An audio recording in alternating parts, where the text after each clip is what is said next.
12 days po, ito na po yung nangyari. So, at tabay po tayo mga amigo kung kailan po sila, kung kailan gagawin yung pangalawang bahay. Oh! Hi nako mga amigo, magandang araw po sa inyo lahat mga kababayan ko. Wala akong, di ko dala ang aking selfie stick. At nakakainis pagka nawawala ang selfie stick kasi akong burara. Ewan ko ba? Yan ang dapat nating yan ang dapat kong baguhin sa sarili ko. Mga bagay na gamit ko hindi ko alam kung saan ko na ilalagay. Magugulat na lang ako para ako sasabihin ko, bakit ganun bigla nawala, nilagay ko lang dito. Ang hirap pala na ilang beses na nalalagyan ng anesthesia ang buong katawan. At ako'y nagiging makalamutin na. Pambihira. So for today's video, syempre andito po tayo sa ating pinapagawang bahay sa bahay ni Ate Janet. At ngayong araw po mga kababayan ko ay ipapakita ko sa inyo ang latest mga marites dito sa bahay ni Ate Janet. Ano na kaya ang natapos dito sa kanyang pinapagawang house. So ang social naman Ate Janet, meron pang di ba? Meron pang ano ba gawin natin dito? Meron bang palipat? Ano ba tawag doon? May housewarming pa. Naunahan pa tayo ng inaugurasyon ni Ate Janet. Naunahan pa tayo mga amigo. Nakakalungkot na pangyayari. Hindi, masaya tayo. Dahil ayan naman si ayan naman may batang makulit. Nandiyan naman si Justin. Tingnan niyo ayan. Ayan. So, syempre itong ilang-ilang na ito na kung saan ay bango-bango sa umaga. Iba talaga ang amoy ng ilang-ilang na ito. Kahapon umiyak ka naman. Ba't ka umiyak, boy? Na? Siyempre. Ayun o, gagalit. Sino daw may sabing lumapit ka dyan? Nako. Hayaan mo na yung mama mo. Yung mama mong napakabait. Di ba? Kasama ka sa kanya yun. Pero pag sumama ka sa akin, bawal malikot. Siyempre. Okay. Ay, bakit? Ano pangalan ko? Akiro? Yuel. Ano pangalan ka? Kuya Yuel. Kuya Yuel. Galing naman ni Akiro. Di ba? Kuya Yuel. Ay, galing sumasayaw si Akiro. Hawak mo ang beat. Paano yan? Hawak mo ang beat. Hawak mo ang beat.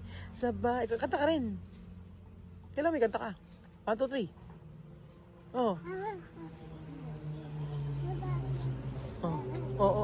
Tumatak mo na naman. Sama mo ako mamaya? Of course! Kasi walang pasok.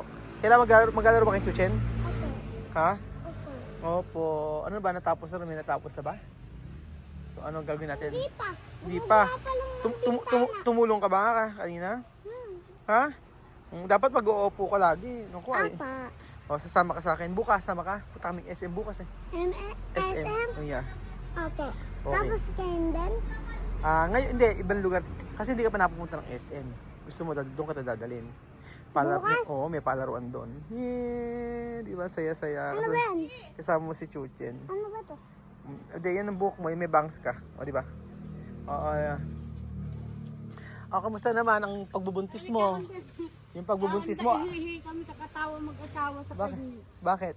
Yung vlog na nasa Jollibee siya. Oh, nakakatawa, ano? Ako tawang-tawa nga ako. Sabi ko, Nasa intro pa lang o-order ni Paris over. oo, hindi ko tinuturuan yun, totoo. Opo siya po. Yung sinasabi, kaya naman po niya alam yung gravy. Kasi pag po bumibili kami ng pritong manok lang. Sakto. Oo, yun ang iniisip ko. Ba't ka ako alam niya ang gravy? Opo. Nagulat. Tinatanong, ang alam niya lang po kasi dun yung suka. Oo, suka. Mama, alam. Sabi ko, ba't ka ako alam niya yung Gravy gravy? yan, gravy. Hindi ako naniniwala. Pag po bumibili kami ng Yung manok sa mga kanto-kanto. yung gravy lang ang inuulam nila. Kaya ate niya, yung manok hindi. Abay, nagulat nga ako. Alam niya ka ako'y gravy. So, ibig sabihin ka ako nagpunta ng Jollibee. Hindi pa nga pala talaga. Hindi po talaga. Nakakatuwa nga. Kasi Hindi. na ano niya po, nakita niya yung manok, akala niya doon po binili. Oo. Yung gravy kasama. Pati nga yung Paris overload eh. Alam niya ka ako yung mga yan. Marioso. Oo. Bukas aya, sasama ka sa akin ha. Sasama ka. Mamaya sasamang hapon. Doon tayo maglilibad kasama Chuchen. Bukas, maghapon kitang kasama. Wala Wow. na po niyang gagawin. Sumulat na siya ng pangalan. Oh, ay, sumulat ka na pala eh. Pinalo ko kahapon niya. Eh, bakit? Babatuhin ako. Hoy, bad yun! Ikaw kapag kaganyan ka ako, kahit maglumpasay ka ulit kayo, hindi kita pa sasamahin. Oo. Sabi kong ganyan, may gagawin. Ah, nung aalis ako, nag-iiyak siya. Opo, nagwala. May gagawin kasi kung hindi ko siya maasikaso. Eh, bukas wala akong gagawin. Kaya tapos kanina umaga, pag gising niya, mama sasama ka kay Pierre. Sabi ko, hindi muna niya, hindi yata pupunta dito, ginagano na niya. Hindi, pupunta yun, sasama ako. Sabi ko, magsulat ka kung Magsulat. pangalan mo. Oh. Sasama kita ngayon.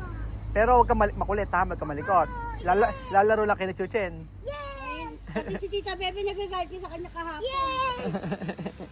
Gusto nga sumami. Halika, tingnan natin kung ano yung natapos sa bahay muna bago tayo umalis. Sabi ko, pinapayagan naman ako kita. Basta pagsulatin mo lang, okay na yan. Gusto ko lang naman masulat mo yung pangalan mo, maayos. Oo nga eh. Ay, naku, hindi ako kumakain ng patola. Oo, nang walang kanin. Hindi, joke lang. Hindi. Hindi, joke lang. Kami naman po ay pritong talong. Ah, pritong talong. Masarap nga yun eh. Ayun, kumain siya. Meron dala kaming patalong ng isang araw ah. Pritong talong ang ulam niya. Kasi yung kanin hindi niya kinain, yung talong na pinapapaksin. Ay, malakas kumain yun eh. Kahit patola. Sa mo sinahog? Sinahugan ko po ng siomay, tapos sinilagyan ko ng miswa at saka. Ah, oo. Masarap nga yun. Ang konti. Hindi na. Tikman mo. Eh si Janet siya yung kumakain. Ah, hindi na. Eh kasi pag kumain ako ngayon, mamaya hindi na ako makakain sa bahay. Yung po pala si Mamita, ano? Ay, si Mamita, yun. Ganun nga, oo. Saka tumawa ng malakas kahapon kasi para lang silang magbarkada ng kita. Mabait yun, kaya nga lang diretso ang magsalita. Opo. Anak Sorry, niya. Al. Oo, ayaw din na kasi yun ng yung tawag doon, yung nagde-demand. Opo. Yung halimbawa, Nagre-request. humihiling, kasi may isip naman siya. Opo. Oo. Alam niya kung ano yung pangangailangan nyo, ganon. Kaya ako, never ako nag-aas ng something doon, siya nagkukusa. Opo. Pagka gusto talaga niya. Opo. Uy, naggagatas ka pa pala. Ang laki mo na ya. Sinabi ko nga yung swakpak na. Swakpak. Kalahati. O sige, titingnan natin yung mga ginawa din eh. So eto na po mga amigo, ito na po mga amigo ginawa dito. So laki na ng improvement po mga kababayan ko. Dapat po today ito na po yung katapusan nito, dapat po matapos na ito. So pagka ayun, taas na siya. So ito na po ang mga kababayan ko ang natapos. Tcharan! Diba? Sabi nila leto na CR, ba hindi po mga amigo, malaki CR na ito. Oo, malaki yung CR na ito. Ah, sabi nga ganun ang ganda na siya, oh. Nagkakaroon na ng charan. Oo, so matatapos pala to ngayon. Pwede na lumipas si Maring Jessica. Eto na po mga amigo ang latest dito sa may pinapagawa. Actually maano siya, hindi siya mainit, kahit electric pan lang mga amigo, promise. Ang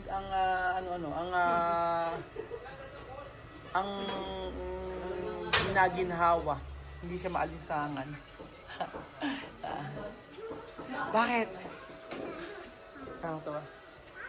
May mga ano di. Oo, ito nga ayusin. Bilis lang yan, gagawa ng gandulo. Pagkayari naman dito. So eto, meron ng mga mamayang hapon. For sure yan, tapos na. Oo.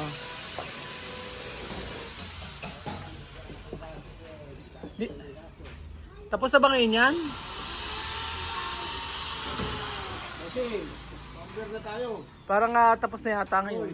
Ano orderin? Oo, pwede na. Pwede tayo order. Oo nga. Tapos na ito mamaya, di ba? Ay nako, kilala ko ugali nyo. Yung kahapon nga, hindi ko na-expected natapos yung ano yan. Half day lang. Okay na yung ano na yan. Pwede na pala makalipat eh. Order nga natin, pwede nang umorder. Oo, para matapos na. Ang bigat. Okay na rin pala. Sa huli na siguro yung pintura. Mabilis na naman yung pintura eh. Ano pa,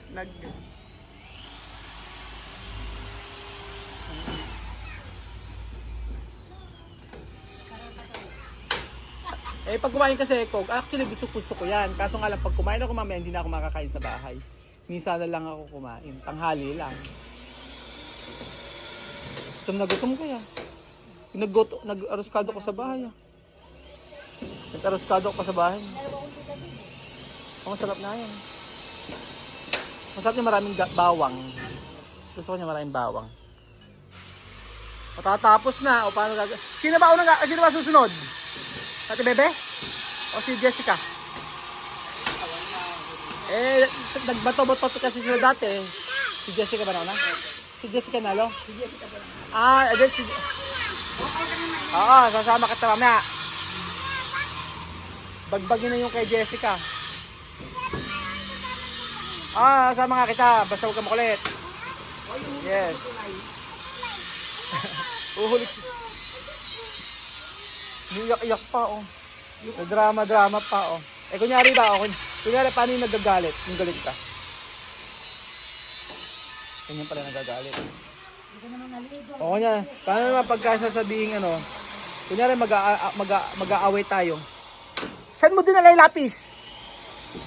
Nagsulat ako. Bakit ka nagsulat sa pader? Hindi ako yan. Ikaw yan, nakita ko. Bakit ka nagsisinungaling?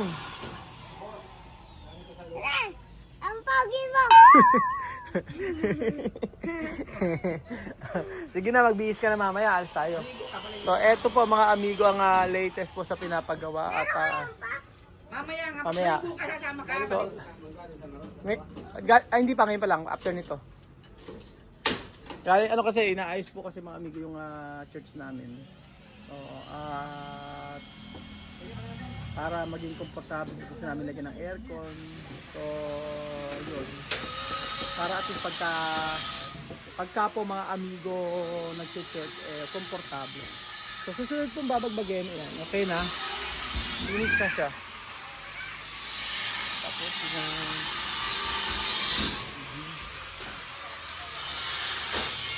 ganyan lang siya.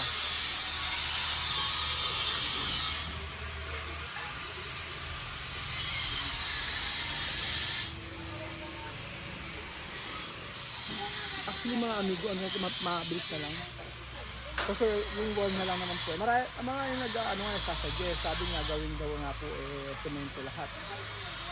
Mas maganda po ito, hindi po mainit, maniwala kayo sa akin. Yung mga project namin, ganyan yung ginagawa namin. Matibay din po yan. So, ganyan na siya. Tapos pagkayari, idediretso namin yung kay Jessica. Tapos, dito muna sila po the meantime. Tapos pagkayari po, ay pipinturahan. And then, yun. Hindi ko alam kung ano gagawin sa bintana, nare. Kung ano maganda rito. Sabi ko nga, lagyan na lang ng ganun-ganun eh. Para kasi, ano kaya ang gagawin dito? Paano ba maganda, Ako din, paano ba maganda sa may bintana nila? Sabi ko, lagyan na lang ng mga rehas-rehas eh. Di ba? Mas komportable. Ano ba maganda? Lalagyan natin ng sliding. Mapasok pa yung hangin. Kasi, maganda rehas-rehas. Tapos lagyan mo ng Cortina. Kasi iinit eh. Pag isa lang kasi bintana mo, ito lang. Tapos yung pintuan natin, gawin lang natin dito. Aluminum. Oh, yun, matibay-tibay yun. Maganda rin yun. Check muna natin. Oo. Tsaka ano na to, mas komportable na kay Rini. Komportable na. Ito mo nasa masinot, maayos. Oo. Tsaka lumuwang Lumuwang, kaya nga. Kaya yung mga basura mo, maipapasok mo na naman. Kuya, Wala si na Johnny. masasabi kundi salamat po Kuya Ruben, salamat po. Kaya yung mga basura mo, alam mo, pagkatapon mo yung nagpapasok ka na naman kasi ng basura eh. Maligo ka na. Maligo na, dali. Hindi mo naligo. Oo. Sabi ka ha. So, eto na yun, mga amigo. Ang maganda, tingnan mo, napakataas po siya. Hindi po, paano silang babahain dyan? Sige nga po mga amigo, ganyan kataas siya. Di ba? Yun sila babahain din eh. Tapos pagkayari pag nakita niyo, pag pinapintura ko yung lalagyan mo dito ng ang harang, tsaka hagdan, okay na rin. Oh. By next, tapos na. Halos tapos na mga amigo. Pagka nakulog to, okay na. Ano lang natin, papipintura. Pero, promise mga amigo, dahil ang ganda ng yung dahil sa mangga, napaka niya, hindi siya mainit. Pero ito sabi namin dito. Sabi ko, lagyan nila ng reyes na ganyan. Tapos pagkayari may kortina, marami kaming kortina sa bahay. Tapos po pagkayari dito po, pwede nang tulugan yan mga amigo. Tapos dito, kailangan to i-tiles, di pwedeng dito i-tiles. Kasi ang problema pagka hindi i-tiles, marumi. Kahit anong linis mo, wala. Dirty. So yun po mga kababayan ko, ito na po ang update sa bahay na pinapagawa. I pray matapos sa next week. Pero okay, ang dami ng changes. Ang dami ng pagbabago sa bahay na ito. So mula nang ginawa ito pang 12 days po. 12 days of treatment. 12 days po, ito na po yung nangyari. So, ang tabay po tayo mga amigo kung kailan po sila, kung kailan gagawin yung pangalawang bahay. So, tapos na. Susunod na ulit, panibagong bahay na po. So, salamat po mga amigo sa panonood ng episode nito. At God bless po! Pabahay para sa Pilipinas. Salamat po.